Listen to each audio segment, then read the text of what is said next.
Have you noticed there's a kind of frustration that doesn't make noise, but it weighs on you? It's not the kind that explodes. It's the kind that sits there quietly, building up inside, like life is always one step away from changing, but never actually changes. You try. You think positive. You use affirmations. You visualize. You control yourself so you don't vibrate low. And still, reality keeps responding like it never heard you. And this is the point where almost everyone makes the same mistake. They think the law of attraction failed, when in reality, it worked perfectly. It just didn't respond to your desire. It responded to your foundation, because there's a brutal difference, and almost nobody explains it the right way. Desire lives in the conscious mind, but command lives in the subconscious, and the subconscious isn't impressed by pretty phrases. It doesn't change because you repeated something 1,000 times in the mirror. It doesn't reprogram because you decided to be more positive on a Monday. The subconscious changes when your identity changes, when your emotional body recognizes, without resistance, that it's safe, when the part of you that protects you finally lowers its guard. And that might be why you feel like you're doing everything right, and still something stalls. Because it's not doing everything right that manifests. It's whatever is coherent inside you. Now look at this carefully. What if your current life is a faithful, almost perfect portrait of what you believe is true about you, and not what you say you want? What if your reality is manifesting the exact level of love you think you deserve, the exact level of money you allow yourself to have without guilt, the exact level of peace you can sustain without thinking, something's going to go wrong after this? Maybe you're trying to manifest a new life with the same old self-image, with the same old fear, with the same invisible loyalty to stories that aren't even yours, but became part of you. And this is where the deepest point of this video begins. It isn't superficial positive thinking that creates reality. Reality is drawn in the underground of the mind, where conscious desire doesn't rule. Most people try to attract money, love, opportunity, but underneath, they're still carrying a program that says, "This isn't for me. I'll mess it up. If I have too much, they'll hate me. If I grow, I'll lose someone. If I prosper, I'll have to become a different person." And as long as that program is running, life will keep delivering different versions of the same destiny. Today, we're going deeper. No formulas, no quick promises, no just think and it appears vibe. Because there's a place inside you that's more truthful than your optimism. And that's where the key is. Just don't rush. Because if you listen too fast, it becomes just another piece of information. And you don't need more information. You need a reunion with what's actually running you underneath. And I'm warning you right now, at some point, you're going to recognize yourself. Not in the polished part you like to show, but in the hidden part you pretend doesn't exist. And precisely because of that, it decides a lot. Let's go straight into what almost nobody wants to look at. The subconscious isn't concerned with your happiness. It's concerned with your emotional survival. It learned early what was safe to feel, what was dangerous to want, what had to be hidden to avoid judgment, what had to be minimized to fit into your environment. And that learning didn't happen through words. It happened through sensation. When you were younger, or when you lived through experiences that left a mark, your inner system started forming associations. Prosperity can mean too much responsibility. Visibility can mean criticism. Love can mean loss. Money can mean conflict. Being yourself can mean rejection. You might even think, that doesn't make sense. But the subconscious doesn't ask permission to make sense. It just records and protects. And that's where what people call self-sabotage is born. But I want you to feel this differently. It's not sabotage. It's protection. Old protection that's now outdated. You know when you want to move forward, but you feel a fatigue that doesn't match the size of the task. Like something inside you is pulling the brake. Like your body is saying no. Like your motivation disappears out of nowhere. That isn't laziness. That's an internal system trying to avoid a risk. The risk isn't money. The risk is what money represents in your emotional story. The risk isn't love. The risk is what love activates inside you. The risk isn't prosperity. The risk is the identity shift it demands. And that's where the shadow comes in. The shadow is the part of you that was pushed down because it wasn't welcome in the light. Not because it was bad, but because it was inconvenient. Because it was too big, or too sensitive, or too intense, or too honest. A lot of people think the shadow is only negative stuff, but in real life, The shadow holds everything. Repressed anger? Yes, but also repressed ambition, repressed desire, repressed power. It holds the part of you that wanted more, that wanted to be free, that wanted to be seen, that wanted to choose for yourself.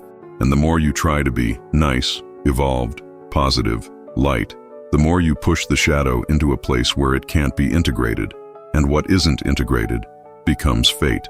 So suddenly you attract people who test your boundaries.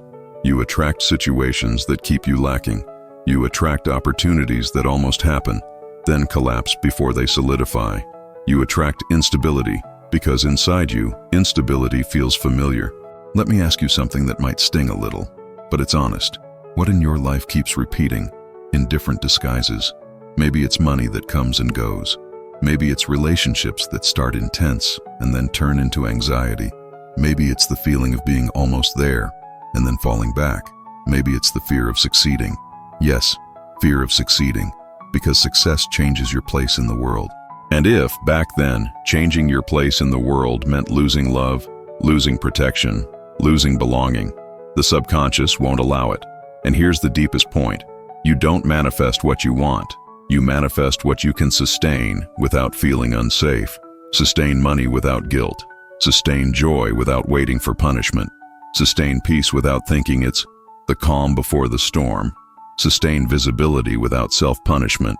The subconscious has a ceiling of worthiness, a ceiling of safety, a ceiling of identity. And until that ceiling changes, anything that tries to rise above it gets pulled back down. Sometimes that ceiling is built from phrases you heard so often, they became internal law. Money doesn't grow on trees. Rich people are arrogant. Anyone with a lot must have stolen it. Don't trust anyone. Be humble. Don't be ambitious. And sometimes it isn't even words. It's the emotional climate of the home. A home where money meant fighting, where prosperity was dangerous, where being happy felt like you were provoking something. So without even meaning to, you create a persona, a character that protects you from judgment, abandonment, and criticism. You learn to be the responsible one, the strong one, the one who handles everything, the one who doesn't need anyone, or the opposite, the one who never makes it, the one who always loses, the one who's always unlucky. And notice this, even the identity of failure can be a form of protection, because if you believe it's not possible for me, then you don't have to face the pain of trying with everything you've got and still feeling rejected. Sometimes lack becomes an excuse, and the excuse becomes a refuge, and the refuge becomes a prison. And the strangest part is this. The person who says, I want to prosper, may have an inner part whispering, if I prosper, I'll surpass the people I love, and that will separate me. If I prosper, they'll expect too much from me. If I prosper, I'll have to be exposed. If I prosper, people will envy me.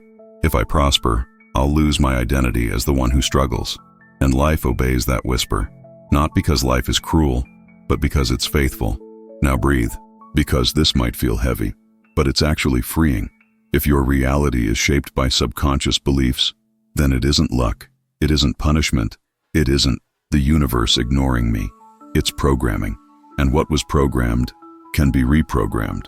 But real reprogramming isn't a war against yourself, it's a meeting with yourself.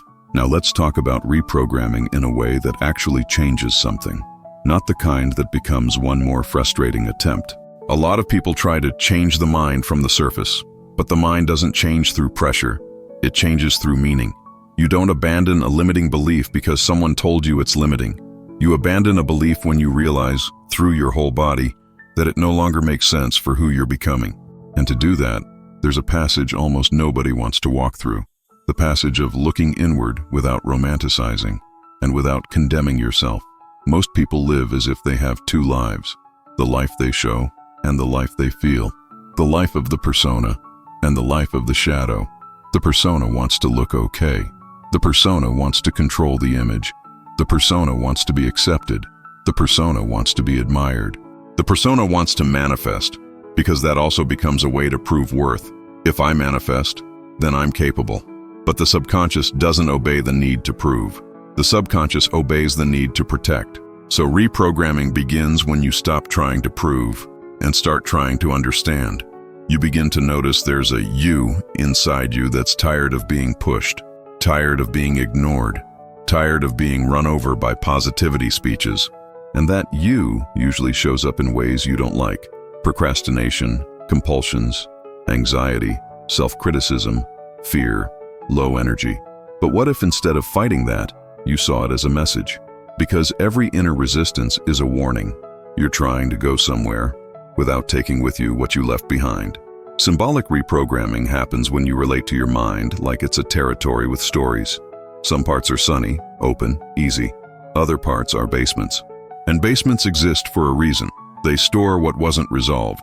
When you try to manifest prosperity, for example, you're trying to expand. But expansion terrifies a mind trained to contract. So the key isn't instant expansion, it's inner safety. And how does inner safety happen? It happens when you give new meaning to what used to feel like a threat. Maybe at some point you learned that money changes people, and you're afraid of becoming less human, or being seen as arrogant, or losing your simplicity. So your subconscious says, better stay where we are, because at least here, you still recognize yourself. Reprogramming isn't crushing that part. It's sitting with it. It's acknowledging, I understand your fear. You tried to protect me. And then, little by little, you start offering a new vision. I can have and still be me. I can grow without abandoning my essence. I can prosper without disconnecting from love, not as a phrase, as a feeling. And that takes inner time, not chronological time. Because sometimes one insight lands and something shifts in a single day that was stuck for years. And sometimes you have to revisit the same point again and again until the body understands it doesn't have to react the old way anymore. Now I want to show you a subtle mechanism that changes everything. The subconscious works with inner images. You may not realize it, but you carry a movie about yourself.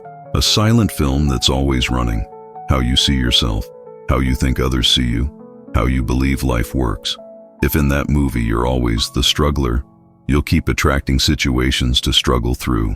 If in that movie you're the one who never gets there, you'll keep getting close and stopping. If in that movie you're the one who has to work too hard, you'll turn even blessings into burdens. So reprogramming is rewriting the movie. But you don't rewrite it with a pen. You rewrite it with identity. And identity isn't what you say. Identity is what you feel is true when no one is watching. Here's something that sounds simple, but it's deep. What do you believe is normal for you? Because the subconscious follows what feels normal. If it's normal to live under pressure, you'll return to pressure. If it's normal to receive little, you'll settle for little. If it's normal to feel threatened when things improve, you'll create a problem to justify the threat. So slowly, reprogramming is training your inner system to accept a new normal. A normal that includes calm without guilt. A normal that includes stability without fear. A normal that includes receiving without feeling like you have to pay with suffering. And how does that happen in real life, without turning into some artificial exercise? It happens when you start observing your patterns honestly, not judgmentally. For example, when you receive a compliment, do you accept it or downplay it? When someone offers help, do you allow it or reject it? When something goes right, do you celebrate or immediately look for what's wrong?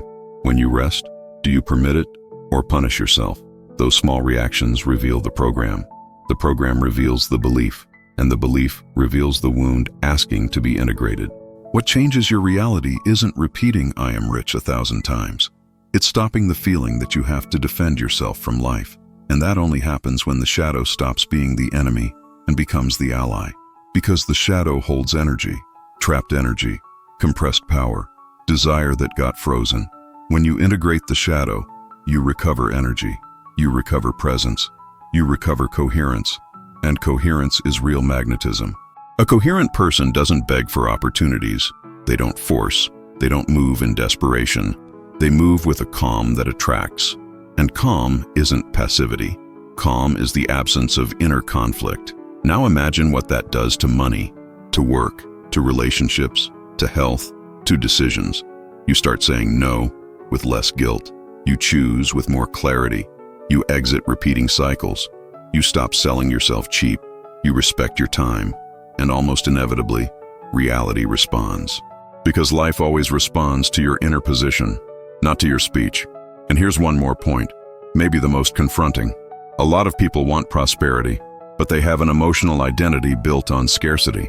And secretly, scarcity gives meaning. It gives a narrative. It gives a justification for pain. When someone starts to prosper, they lose the identity of the struggler. And that's terrifying, because if you're not struggling, who are you? If you're not running, what's left? If you're not trying to prove, what moves you? So the subconscious pulls you back, not because it wants to destroy you, but because it doesn't know who you are without the struggle. Reprogramming is building a new identity that doesn't need suffering to exist. An identity that can be deep without being heavy. An identity that can be strong without hardening. An identity that can be prosperous without guilt. And you begin to realize prosperity isn't an event. It's a sustained inner state. If some part of you recognized a truth here, even if you can't explain it yet, comment one single word below that describes what just woke up in you. Now I want to take you somewhere, not as fantasy, but as an emotional possibility. A place where you're not trying to convince the universe. You're living in coherence. Imagine waking up, and there's no invisible pressure in your chest. No urgency before the day even starts. No feeling of, I have to run, without knowing where. You wake up and notice your mind isn't hunting for problems to justify anxiety. It's present. It's clear. You look at your life and you don't feel like you have to defend yourself from it. You feel like you can take a position inside it. You make decisions with a quiet firmness. Not aggressive firmness, but the kind that comes from within. Like someone who knows themselves. Like someone who respects themselves. You notice money, little by little, stops being an emotional monster. It becomes a tool, a flow, a consequence of more aligned choices. You don't beg for chances. You don't humiliate yourself for crumbs. You don't say yes out of fear of losing, because you're no longer negotiating your worth. And when you stop negotiating your worth, life changes the price. You start seeing opportunities that used to pass by invisibly. Because before, you didn't see yourself as someone who could receive them. Now perception changes. And perception is a portal. You talk to people and you don't feel like you have to fit in to be accepted. You feel like you can exist as you are, and that creates a rare kind of magnetism. The magnetism of someone who isn't asking permission to take up space. And strangely from there, things start happening with less desperate effort. Not because you became mystical, but because you became coherent. You realize peace isn't the absence of challenges. It's the absence of inner war. You face a problem, and instead of falling into the old script of, it's going to go wrong, you breathe, you observe, you choose. You don't panic in silence. You don't confuse pause with failure. You don't confuse delay with rejection. And that's huge, because a lot of people lose manifestations not due to lack of worthiness, but because they can't sustain the waiting without collapsing inside.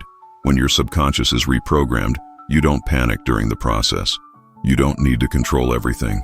You don't need guarantees. You don't need to anticipate catastrophe. You begin to trust, not as mystical belief, but as inner stability. And that stability changes the way you move. You work better because you're not draining energy to punish yourself. You earn more because you don't feel guilty receiving. You take up space because you aren't afraid of being seen. You choose better relationships because you don't believe you have to beg for love. Do you see it? Manifestation at this level is a consequence. And some part of you starts smiling inside.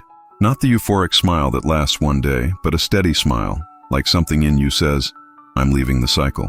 And maybe the strongest sign something changed is when you realize you don't want to prove anything to life anymore. You want to live.